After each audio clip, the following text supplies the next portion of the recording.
Hi friends, मैं आकांक्षा शर्मा जी के वित्ताकांक्षा में आपका स्वागत करती हूँ। एमपीपीएससी सॉल्व्ड पेपर का आज हम 8वां भाग पढ़ने वाले हैं। 2014 से 2018 तक के ये पेपर हैं और 7 सालों के हस्तलिखित फ्लो चार्ट डायग्राम सहित ये पेपर तैयार किए गए हैं। और इसके 7 भाग देखने के लिए आपको प्लेलिस्ट में जाना है और सॉल्व्ड पेपर में जाएंगे तो आपको इसके पूरे वीडियोस मिल जाएंगे। तो चलिए स्टार्ट करते हैं। सबसे पहले हमने 2018 से स्टार्टिंग किया था, जिसमें हमने हिस्ट्री का पेपर पूरा कर लिया था और भूगोल के 3 नंबर के कंप्लीट हो गए थे, बाकी 6 नंबर के कुछ हो गए थे और आगे आगे के आज हम करेंगे। तो चलिए स्टार्ट करते हैं। पहला क्वेश्चन है, मध्य प्रदेश में जनघनत्व की स्थिति बताइए। तो जनघनत्व मतलब कितना है, जो एरिया है उसमें कितने लोग रहते हैं, 1 वर्ग किलोमीटर में रहने वाले लोगों की संख्या को जनघनत्व कहा जाता है। तो मध्य प्रदेश में जनघनत्व कितना है सबसे पहले, और इसकी तुलना करके भारत से तुलना करके हम इसके बारे में लिखेंगे। तो जनसंख्या की दृष्टि से मध्य प्रदेश भारत का 6वां राज्य। जनसंख्या की दृष्टि से हमारा मध्य प्रदेश का कौन सा स्थान है, 6वां। मतलब यहाँ देश की 6% जनसंख्या रहती है। भारत की जनसंख्या और भारत की 6% जनसंख्या यहाँ पर रहती है। प्रति वर्ग किलोमीटर में निवास करने वाले व्यक्तियों की संख्या को उस प्रदेश का जनघनत्व कहते हैं। ये हमने थोड़ा सा इंट्रो डाल लिया। अब हम इसके बारे में लिखेंगे। मध्य प्रदेश का जनघनत्व कितना है, 236 व्यक्ति प्रति वर्ग किलोमीटर। मतलब हर वर्ग किलोमीटर पर 236 लोग मध्य प्रदेश में रहते हैं। भारत का जनघनत्व कितना है, भारत का अगर टोटल भारत का देखें तो भारत का जनघनत्व है 382 प्रति वर्ग किलोमीटर। मध्य प्रदेश का है 236 और भारत का कितना है 382 वर्ग किलोमीटर। जनघनत्व की दृष्टि से प्रदेश का देश में कौन सा स्थान है, जनघनत्व की दृष्टि से प्रदेश का देश में 23वां स्थान है। जनघनत्व की दृष्टि से कौन सा स्थान है, जनघनत्व की दृष्टि से प्रदेश का देश में 23वां स्थान है। मतलब 23वें नंबर पे मध्य प्रदेश जनघनत्व में आता है। 2001 में जनघनत्व 196 व्यक्ति प्रति वर्ग किलोमीटर था। 40 व्यक्ति प्रति वर्ग किलोमीटर की वृद्धि 2011 की जनगणना में हुई है। सर्वाधिक जनघनत्व वाले अगर जिले देखें तो सर्वाधिक जनघनत्व मध्य प्रदेश में भोपाल का है कितना, 855, इंदौर का है 839 और जबलपुर का है 472। ये सर्वाधिक जनघनत्व वाले जिले हैं। कौन से, भोपाल, इंदौर और जबलपुर। सबसे कम जनघनत्व किसका है, सबसे कम जनघनत्व है डिंडोरी का 94 व्यक्ति प्रति वर्ग किलोमीटर और श्योपुर का 104 व्यक्ति प्रति वर्ग किलोमीटर। उपरोक्त विवरण से स्पष्ट है कि मध्य प्रदेश का जनघनत्व 2001 से 2011 में बढ़ा है, लेकिन इसमें स्थिरता लाने की आवश्यकता है। तो इस प्रकार से हम अपना ये आंसर लिख सकते हैं। ये स्थान भी याद रखिएगा कि जनघनत्व की दृष्टि से मध्य प्रदेश का भारत में कौन सा स्थान है। इस प्रकार ये उस समय 2018 में 6 नंबर में क्वेश्चन आया था। तो आप 2019 की तैयारी कर रहे हैं तो ये 6 नंबर में, और अगर आप 21 की तैयारी कर रहे हैं तो ये आपको 5 नंबर में आ सकता है। अगला क्वेश्चन है, मध्य प्रदेश में मिट्टी के प्रकारों, उनकी विशेषताओं तथा उनके वितरण का विस्तृत वर्णन करो। क्या, मिट्टी के प्रकारों, उनकी विशेषताओं और उनके वितरण का विस्तृत वर्णन करो। फ्रेंड्स, आगे बढ़ने से पहले अगर आप एमपीपीएससी मेंस की 2019 की तैयारी कर रहे हैं, 2021 की तैयारी कर रहे हैं या 2022 या उससे आगे की तैयारी कर रहे हैं तो आप हमारे हैंड रिटन प्रश्नोत्तर श्रृंखला में नोट्स ले सकते हैं। एमपीपीएससी पूरा मेंस का पैकेज आपको मिल जाएगा। फर्स्ट पेपर से लेकर 6 पेपर तक पूरा का पूरा हैंड रिटन और प्रश्नोत्तर श्रृंखला में है।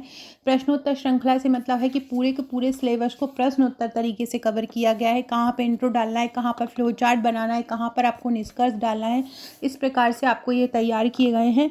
साथ में अगर आप इसका रिव्यू देखेंगे तो बहुत सारे वीडियो डल रहे हैं, क्रैश कोर्स भी चल रहा है मेंस के लिए। इसके अलावा साथ में अगर आप ये सॉल्व्ड पेपर लेना चाहते हैं एमपीपीएससी मेंस का, तो मेंस का सॉल्व्ड पेपर ले सकते हैं आप 2014 से 2020 तक का। जिससे मैं ये पढ़ा रही हूँ ये सॉल्व्ड पेपर ही है। इसकी सॉफ्ट कॉपी, हार्ड कॉपी दोनों ही उपलब्ध है। हार्ड कॉपी अगर आप इसकी मंगाते हैं तो आपको 12 बुकलेट सॉल्व्ड पेपर की मिलती हैं, पेपर वाइज मिलती है। और सॉफ्ट कॉपी आप मंगाते हैं तो 8 बुकलेट आपको मिलती हैं। और हार्ड कॉपी आप कहीं भी भारत में रहते हैं पहुंच जाएंगे। हार्ड कॉपी सॉल्व्ड पेपर की 2199 की है और सॉफ्ट कॉपी का प्राइस 799 का है। तो अगर आप hard copy, soft copy, solved paper लेना चाहते हैं तो ले सकते हैं। हैंड रिटन पूरा सॉल्व्ड पेपर तैयार किया गया है। अगला क्वेश्चन है, मध्य प्रदेश में मिट्टी के प्रकार बताइए। तो धरातल की ऊपरी परत जो कि पेड़ पौधों को उगने और बढ़ने के लिए आवश्यक तत्व प्रदान करती है। क्या, धरातल की ऊपरी परत जो पेड़ पौधों को उगने के लिए, बढ़ने के लिए आवश्यक तत्व प्रदान करती है, क्या कहलाती है, मिट्टी कहलाती है धरातल की ऊपरी परत। मध्य प्रदेश में मिट्टी को 5 भागों में बांटा गया है। कौन कौन सी? जलोढ़ मिट्टी, मिश्रित मिट्टी, कछारी मिट्टी, लाल पीली मिट्टी और काली मिट्टी। मध्य प्रदेश में मिट्टी को कितने भागों में बांटा है? 5 भागों में बांटा है। जलोढ़ मिट्टी, मिश्रित मिट्टी, कछारी मिट्टी, लाल पीली मिट्टी और काली मिट्टी। काली मिट्टी मध्य प्रदेश में लगभग 48% भूभाग पर पाई जाती है। काली मिट्टी कितने प्रतिशत भूभाग पर पाई जाती है? 18% भूभाग पर पाई जाती है। कहाँ कहाँ पाई जाती है? मालवा का पठार, निमाड़, नर्मदा घाटी क्षेत्र में पाई जाती है। काली मिट्टी कहाँ पाई जाती है? मालवा के पठार, निमाड़, नर्मदा घाटी क्षेत्र में पाई जाती है और लगभग 48% भूभाग पर ये विस्तृत होती है। निर्माण किससे होता है? निर्माण इसका लावा से, लोहे के अंश से होता है, जिसके कारण इसका रंग काला होता है। तो काली मिट्टी कितने प्रतिशत भाग पर पाई जाती है? 48% भाग पर पाई जाती है। कहाँ कहाँ वितरण है? मालवा के पठार, निमाड़, नर्मदा घाटी क्षेत्र में इसका वितरण है। निर्माण किससे होता है? लावा से होता है। इसमें लोहे के अंश ज़्यादा होता है, जिसके कारण इसका रंग कैसा होता है? काला होता है। या आप इस तरह विस्तृत इसको चित्र के द्वारा भी आप बता सकते हैं। ये जलोढ़ मिट्टी है, ये मिश्रित काली मिट्टी है, ये निचली और मध्यम काली मिट्टी है, ये लाल और पीली काली मिट्टी, ये लाल और पीली काली मिट्टी है। इसके बाद ये मध्यम और गहरी काली मिट्टी है और ये वाला जो दक्षिण पूरब का जो क्षेत्र है वो लेटेराइट मिट्टी है। इसके अलावा फ्रेंड्स देख सकते हैं आपकी किस प्रकार से मैंने मैप का जहाँ पे यूज़ किया है, यही सॉल्व पेपर जैसे तैयार किया है वैसे ही पूरा मेंस का पैकेज भी इसी तरह हर सब्जेक्ट का तैयार किया गया है। काली मिट्टी की विशेषताएं क्या होती हैं कि सर्वाधिक जल धारण, मतलब काली मिट्टी सर्वाधिक जल धारण करने की क्षमता रखती है। इसमें नाइट्रोजन और फास्फोरस की कमी होती है। ह्यूमस इसमें अनुपलब्ध रहता है, मतलब ह्यूमस इसमें नहीं पाया जाता, अभाव होता है। और फसल कपास, गन्ना, चना, गेहूँ यहाँ की रहती है। इसके अलावा आप देख सकते हैं, आप इसको इस प्रकार से बार ग्राफ में भी बता सकते हैं। साधारण काली मिट्टी 3.5, गहरी काली मिट्टी 7.1 और छिछली काली मिट्टी 37। सबसे ज़्यादा छिछली काली मिट्टी पाई जाती है 37%। लाल पीली मिट्टी क्या होती है? लाल पीली मिट्टी का वितरण पूर्वी बघेलखंड के पठार में पाया जाता है और प्रदेश के 37% भाग पर पाई जाती है। लाल पीली मिट्टी कहाँ पाई जाती है? लाल पीली मिट्टी प्रदेश के 37% भाग पर पाई जाती है। गोंडवाना सेल से ये बनी हुई होती है। किससे? गोंडवाना सेल से बनी हुई होती है। इसकी विशेषता ये होती है कि ये जल धारण की क्षमता इसमें कम होती है। नाइट्रोजन, फास्फोरस की, ह्यूमस की इसमें कमी होती है। चूने की पर्याप्त मात्रा होती है और इसका पीएच मान 5.5 से 8.5 के मध्य होता है। फसल ज्वार, बाजरा और चावल होती है।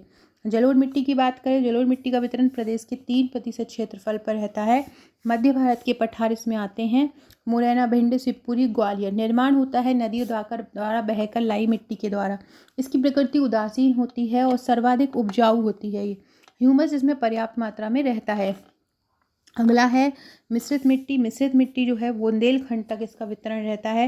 निर्माण लाल पीली काली मिट्टी के सम्मिश्रण का ये परिणाम है मिश्रित मिट्टी। इसकी उपजाऊ क्षमता कम होती है। नाइट्रोजन, फास्फोरस और कार्बनिक पदार्थों की इसमें अल्पता होती है। अगला है कछारी मिट्टी। कछारी मिट्टी मध्य भारत पठार के उत्तरी भाग में पाई जाती है। नदियों के बाढ़ के जल में बहकर जो पदार्थ लाए गए हैं उससे ये निर्मित होती है।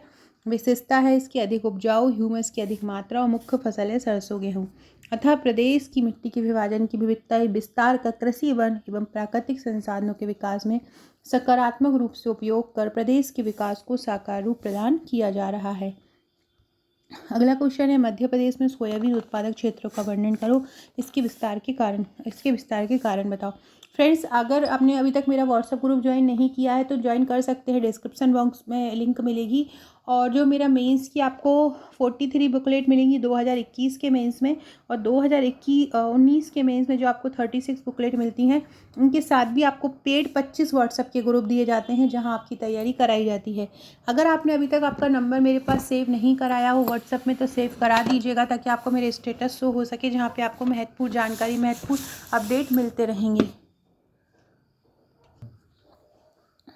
मध्य प्रदेश सोया उत्पादन में विश्व स्तर की ख्याति प्राप्त कर चुका है। मध्य प्रदेश जो है वो सोया उत्पादन में विश्व स्तर पर ख्याति प्राप्त कर चुका है।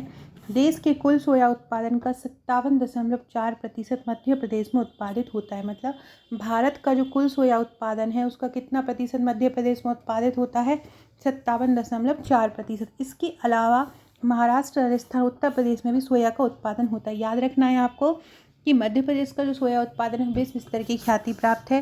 देश के कुल सोया उत्पादन का 57.4% मध्य प्रदेश में होता है। मध्य प्रदेश के उज्जैन, इंदौर, देवास, शाजापुर, होशंगाबाद, सीहोर, मंदसौर, रतलाम आदि जिलों में सोयाबीन उत्पादित होता है। मध्य प्रदेश में 1994-95 के अनुसार सोया का औसत उत्पादन 952 किलोग्राम हेक्टेयर था। 1994-95 में कितना था? 952 किलोग्राम हेक्टेयर था। वृद्धि इसमें 1980-81 से आरंभ हुई। 2009-10 में सोयाबीन का उत्पादन 6406 मीट्रिक टन हो गया। सोया उत्पादन में प्रदेश का दूसरे दशक में भी प्रथम स्थान रहा। प्रदेश में इसके उत्पादन के लिए सोया प्रोसेसिंग इंडस्ट्रीज को प्रोत्साहन किया गया है तथा देश की कुल 152 सोया प्रोसेसिंग यूनिट में अकेले मध्य प्रदेश में ही 72% यूनिट है। मध्य प्रदेश देश में सोयाबीन का सबसे बड़ा उत्पादक है। अनुमान के तौर पर राज्य के 44 जिलों की 50 लाख हेक्टेयर भूमि में 2010-11 के अनुसार सोयाबीन का उत्पादन किया जा रहा है। सोयाबीन ने खाद्य तेल की कमी को पूर्ण करने के लिए प्रदेश में कई खाद्य तेल संयंत्र स्थापित किए हैं और उसने खाद्य तेल की मांग पूर्ति में भी सहयोग दिया है। इससे मध्य प्रदेश की जो आर्थिक मजबूती है उसमें सुदृढ़ता प्राप्त हुई है। अगला है मध्य प्रदेश की जनसंख्या वृद्धि दर का वर्णन करो। तो देश की 6% जनसंख्या मध्य प्रदेश में रहती है। 2011 की 15वीं जनगणना के अनुसार मध्य प्रदेश की जनसंख्या इस प्रकार है। प्रदेश की जनसंख्या अगर बात देखी जाए तो 7,26,26,809 है प्रदेश की कुल जनसंख्या। पुरुष जनसंख्या अगर बात करें तो 3,76,12,306 है एवं महिला की जनसंख्या की बात करें तो 3,50,14,20 जो है महिलाओं की जनसंख्या है। मध्य प्रदेश में 1000 पुरुषों पे जो महिलाएं हैं 931 हैं। सर्वाधिक लिंगानुपात 1021 बालाघाट का है तथा सबसे कम भिंड का है। मध्य प्रदेश की जनसंख्या वृद्धि 20.3% जबकि भारत की 17.7% है। सर्वाधिक वृद्धि दर इंदौर में 32.9% है। सबसे कम अनूपपुर में है 12.3%। मध्य प्रदेश में 0 से 6 आयु समूह के बच्चों का लिंगानुपात 918 है। सर्वाधिक लिंगानुपात 978। उपरोक्त आंकड़ों विश्लेषण से स्पष्ट है कि 2001 से 2011 में स्थिति जो है बेहतर हुई है, लेकिन शिशु लिंगानुपात कम है जिसे प्रदेश सरकार बेटी बचाओ बेटी पढ़ाओ के माध्यम से बढ़ाने का प्रयास कर रही है। तो फ्रेंड्स ये थे हमारे आज के क्वेश्चन। आगे के जो क्वेश्चन हम नेक्स्ट वीडियो में पढ़ेंगे। अगर आप सवाल पेपर लेना चाहते हैं या मेरे हैंड रिटन नोट्स लेना चाहते हैं मेंस के, तो आप ऊपर दिए गए नंबर पे मुझे व्हाट्सअप कर सकते हैं। Okay friends, thank you.